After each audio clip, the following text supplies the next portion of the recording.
conversation with you all. Is that okay? Again, my name is Stegall, and over 10 years ago, I was sleeping in the back of a church van. My mother had just passed away from AIDS. I didn't have a place to go, and I was living in Charlotte, North Carolina. People that called themselves my friend disappeared in the night. Almost like no one was there to shoulder the load for me. And so I found myself homeless. Now, many people always ask, how did you get from that point to where you are now? Now, there's many of you all in the room who have been faced with some sort of adversity. I'm pretty sure if it's small, large, it doesn't matter. But one of the things I do as a philanthropist, as a speaker, as an author is I help people champion how to get over life's hurdles. Sometimes that can be self-imposed. It can be our mindset, how we think about where we are. I often say if you change your view, you'll change your direction. Change how you think about where you are, you change where you go. Learning how to see life through a different pair of lenses is an important piece when you get over life's hurdle. It could be a death. It could be a lack of education of some sort. I created a foundation called the I Can Be Foundation that assists underserved individuals and communities realize that they can dream too. And oftentimes I start my talks by having the room repeat after me, but some of y'all probably heard me over in the other auditorium. So I decided not to do it, but I'm going to do it anyway. So repeat after me. Say, my dreams are forever. Until I decide to give up and stop dreaming. Now, I have people say that is because I don't believe if you don't have a lack of resources, that dream stops for you. I don't believe if you don't have enough finances, your dream stops. I don't believe if you don't have enough opportunities, that dream stops for you. I totally believe the moment you stop believing you can accomplish any goal or objective you set for yourself, that is the moment that it will never come to pass. Primarily because if you don't believe in it, how can you get anybody else to support you doing it? If you don't believe you can get a job, how will you ever be employed? Now, many of us will probably never see, according to stats, never be multi-millionaires. Does that mean we can't be successful in life? Absolutely not. Absolutely not. I believe every person in here has been created with a purpose.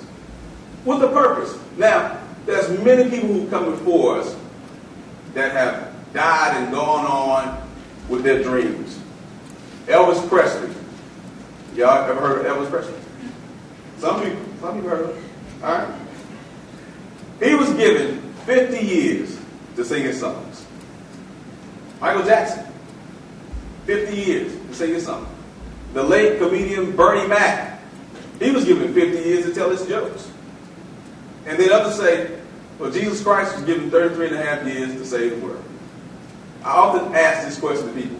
What dreams are living in you that will die if you don't go after the things you desire in life? Many of us will go to a job Monday morning, Tuesday morning, and work 9 to 5, 8 to 4:30. And it's something that we absolutely hate doing. Absolutely hate it. How many of you work a job you don't like? A couple people. Who in here is doing what you love to do in life? These are the people I would sit down and talk to. Why? Because they figured out how to be happy in life. And I believe you're only happy when you are fulfilling your life's purpose. I never dreamed about doing the things that I'm doing now. But I had dreams as a kid. I grew up in the housing projects not too far from here. And at that time, statistically, you would say, well, he's probably never going to amount to anything. But one thing happened to me. My mother sent me away to Buckhead to go to school because she wanted me to be programmed differently. I often say you can be in the ghetto, but the ghetto doesn't necessarily have to be in you. It's all about the mindset. So how do you hurdle over life's obstacles? Number one, you have to discover your worth. Discover your worth. My mother gave me a watch one time. Not like the one I have on today, but she knew I was a connoisseur of watches. So she gave me this watch. And I didn't take time to figure out what it was worth or, what it cost. I just put it on my wrist, went about my day. I was playing basketball one day, put the watch in my gym bag, came back, and it was gone. I would later find out that this watch cost an astounding, staggering $1,300. Some of y'all saying internally, ooh, yeah. Because I did not take the time to discover its worth, I didn't have a plan on how to protect it, how to keep it. And that's how we are with our skills, our talents, and our gifts. We don't take the time to discover what those gifts and talents are. So we either sell them undervalued, we give them away freely, and we don't reap the benefits of them. One of the things you have to learn as you move throughout your life is after you discover your worth, you have to, what I call, dig into the mines, and I'm talking about like a landmine, a diamond mine. Anybody ever been to a diamond mine? You? No? You? No? You ever seen a diamond mine? What about an oil well? Not personally, huh? He said he's been to an oil well. Well, one of the things they do in those things is they dig for the treasures. They have a purpose when they go into those places, what they're looking to find. You have to have a purpose in what you're looking to find inwardly for yourself. And for me, I found that serving other people was my treasure. That was one of the things that I felt like would make me successful. It's not about the TV appearances, it's not about the radio appearances, it's not about the best-selling books. It's about how do I help other people discover their inner treasure so that they can be happy in life. And to me, that is what true success is. It is charting a course for somebody else so that they can be happy. And finding out what makes you happy. Doesn't matter what it is, but finding out what that is. Secondly, I think you have to do is order your steps. They say if you fail to plan, you plan to fail. You have to have a plan as to what you want to do. When I was in the back of that church van, I said to myself, this is probably the lowest you're ever going to be in life. You can only go up from here. Now, had I wallowed in the fact that nobody came through for me after I had helped so many people, I could possibly still be in that church van or somewhere else on the street right now. But I decided that losing was not an option for me because I was designed to win. And so were all of you. You were designed to win. After you order your steps, one of the things I say is if you choke your potential before it has an opportunity to become a possibility, you'll never reach your destiny. Many of us, we say, okay, I would love to do this. Then we give every excuse or every obstacle in the way why we can't accomplish it. And that is choking your potential. The very thing that you're thinking about now, or that you thought about yesterday or last week, that could be the very thing that gets you to where you want to go. I remember when I was in Charlotte, North Carolina, and I was invited to come to a movie premiere. And I met some influential people at this movie premiere. And, we exchanged business cards as you do. Said, let's talk, let's connect. And it was almost a year later before we even sat down to talk. And one of the things I learned during that time was I had something I wanted to do. I wanted to do a television show. And I had spent a couple years filming things, but I had never taken the time to put things in the can so that people could see it. And that's what I call doing nothing changes absolutely nothing for you. But doing something changes everything. And one day I decided I was going to go downstairs in my basement and I was going to figure out how to edit all these clips and put them together to make this show that I had in my mind.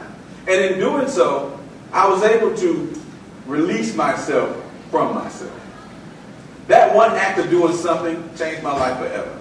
I met one of the young ladies I met at the movie premiere was the vice president of Wachovia.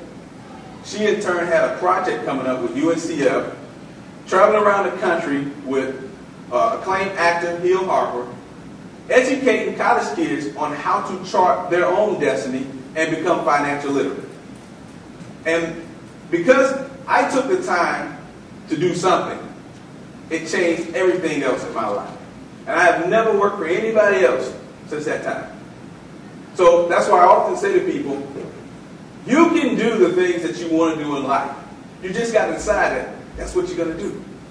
And then chart out a plan and do it. Next thing you want to do, examine the essentials. Things that may be important to you today may not be tomorrow. Things that were important 5 years ago, probably not important today. So you have to always examine where you are in your life. Next, you have to develop persistent habits. Constantly doing things. You know, the old saying is, practice makes what? Perfect. It does not. It makes improvement. The more you do something, the better you get at it. I remember being in 11th grade playing football, and our coach had us practicing 3 times a day. And we said, man, he said, practice makes perfect, gentlemen. Let's go. We were thinking to ourselves, man, we're going to win every game as much as we practice. We went out that season, 1-0. And towards the last game, I said, Coach, I don't think we need any more practice. It's not helping. But one of the things we learned with every game that we lost, we learned something new about ourselves as a team. We learned something new about ourselves as individuals. And we were able to come together. That next season, we went all the way to the playoffs and beat one of the biggest teams. Anybody went to Dunwoody High School? I got to make sure no Dunwoody High School people in here. You went to Dunwoody High School? I have a bunch of friends at Dunwoody High School. Well, that's the team we beat. My point is, the more you do something, the better you'll get at it. There may not be a perfect moment for you in your life, but you have to make the best of what you have and chart that course and move forward. I often say, you got to look at what lies ahead for you versus what you left behind. Horses are so focused on the finish line that they have no desire to stare back at the starting gate. Have you ever seen a horse running looking backwards? Absolutely not. Because if you're moving forward in your life and you're looking back at all the mistakes you've made, all the things you did wrong, all the people who did you wrong, it prohibits you from moving forward at a steadier pace to get to where you want to go. And as I'm closing here, I'll tell you guys a story. I heard a story one time about a soldier who was captured behind enemy lines. And the captain came to him and said, in the morning, you're going to be brought before the firing range, or you can choose another option. You can go out this door right here. He said, what's outside that door? The captain said, no one knows. Unknown fears. He said, hey, think about it. But I need an answer in the morning. Next day came. Captain said, so what is it going to be? He said, I've decided to go before the firing range. After the shots rang out, the captain's secretary said, what's behind that door? He said, it's freedom. But very few people choose it because of the unknown. Very few of us choose to release ourselves from the things that hold us back. If you've ever ran track, you know track, well, not track, but hurdles. You've seen a hurdles race. Hurdles are put on the track for what? For the individuals to jump over those hurdles. There's 10 hurdles on the track. You might be on your second hurdle. You may be on your third hurdle.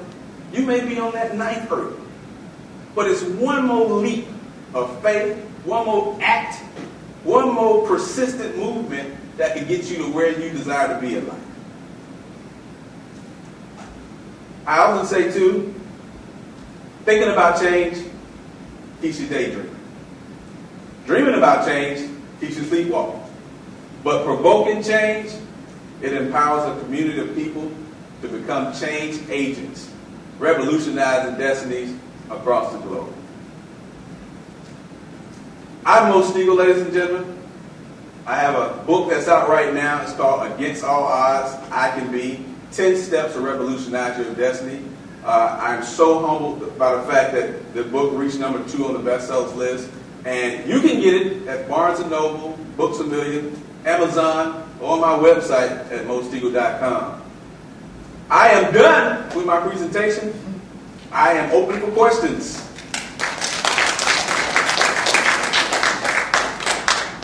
Any questions? Don't be bashful. We're all family. Yes, sir. What job did you pull yourself out of when this is? What job? Yeah. Did you have a job or did you just transition right into Great question, man. I did not get a job. I started my own business. And someone helped me, which is one of the reasons why I help so many people today. Because I think sometimes when we're in that state of mind where it's like, I can't see success right here. I couldn't see success right there. It took somebody saying, listen, let me help you out. There was a pastor in North Carolina named John P. Key. He's a famous gospel singer. He gave me $1,000. $1,000. And I was able to go get myself an apartment. I was able to, I went out and, like I said, I started a business when I was here in Atlanta. And I took that business plan and I went and made some cold calls. Just went through the phone book and called people, daycares, youth organizations who I thought could use my program because it was an enrichment program. And the very first client that I went to, earmarked, they gave me a contract, paying me $1,800 a month. So I am a firm believer that your dreams are forever until you decide to give up and stop dreaming. But at some point, if you're in a position where you've accomplished your goals and dreams and you live in the life that you want, help somebody else that may not have those resources. And that's what it's all about. So that's how I got out that hole. That's how I came out the back of that church van. And he didn't even know I was sleeping in the church van on his property. And I was so afraid somebody was going to find me and shoot me thinking I was trying to steal the car. But I'm thankful now because now I've been able to travel around the country helping other people realize that where you are today is not necessarily where you'll end up tomorrow. Nobody in here got a chance to choose. Anybody in here, maybe I'm wrong, who in here chose where you will be born at? You chose the time, you chose the place, you chose your parents? Anybody? No. We don't have a choice in where we start in life, but we do have a say-so in where we end. So you just got to keep running. That's what I tell people all the time. Keep running. You're going to get to the finish line sooner or later. Any more questions? Comments, concerns? Yes, sir. So how long did it take you to write a book? Man, it took me, with that book, it took me about 9 months. Yeah. I got a new book that's coming out now. It took a lot longer. It was a different process going into it. And I often tell you, if you're looking to publish a book and you don't have a huge following of people, one of the guys, I think his name was Daniel, talked about earlier about social media. If you don't have a large following, I would advise you to self-publish. Then you can build the momentum, get people behind what you're doing. A lot of radio and television shows. It's a site called Haro, HARO.com, is a site that you can go to that reporters and newspaper people from all over the country, they go to look for people to interview. News is happening every day, so people are always looking for stories. But one of the things I learned about that book is they're not necessarily looking to publish, to push your book. It's what comes out of you that can help somebody else is what they're looking for. So, yeah, it took me 9 months. So if you're looking to publish a book, publish it yourself. There's a lot of different avenues today that are available that was not available 5-10 years ago for people to self-publish. Yes? How do you persuade the other party to get assistance? You want to help someone, the other party is in denial for help, but you really don't need it. How do you persuade them? How do you persuade somebody else who you know need help, but they're in denial was a question. One of the things I learned, everybody don't want you to throw them a rescue raft. We can't save everybody. Why? Because you have to want to be saved in order for somebody to rescue you. Like if this building was burning up right now, and you guys start running out, and I'm just sitting here like, yeah, I don't want to leave. What's going to happen to me? I'm going to go down with like some of the people with the Titanic. They went down with the ship. They wanted to stay there. They did not want to be rescued. They wanted to die in that ocean on that vessel. And you can subtly encourage people. You know, I often talk to my friends. I have friends just like that. Like, wow, you're going down the wrong road. And the more I give you options, the more excuses you give me as to why you can't accomplish those options. And, you know, you just present it to them. You let them know, I'm here if you need me, no matter what the situation is. But at some point in our life, we cannot continue to be enablers and crutches for people. We have to provide them with a platform in order for them to succeed. But then we have to put the ball back in their court and let them get on the court and play the game. So, you know, I say somebody who does not want to be helped, it's not a whole lot you can do for them. But let them know you're going to be there for them. Keep the line of communication open. There you have it.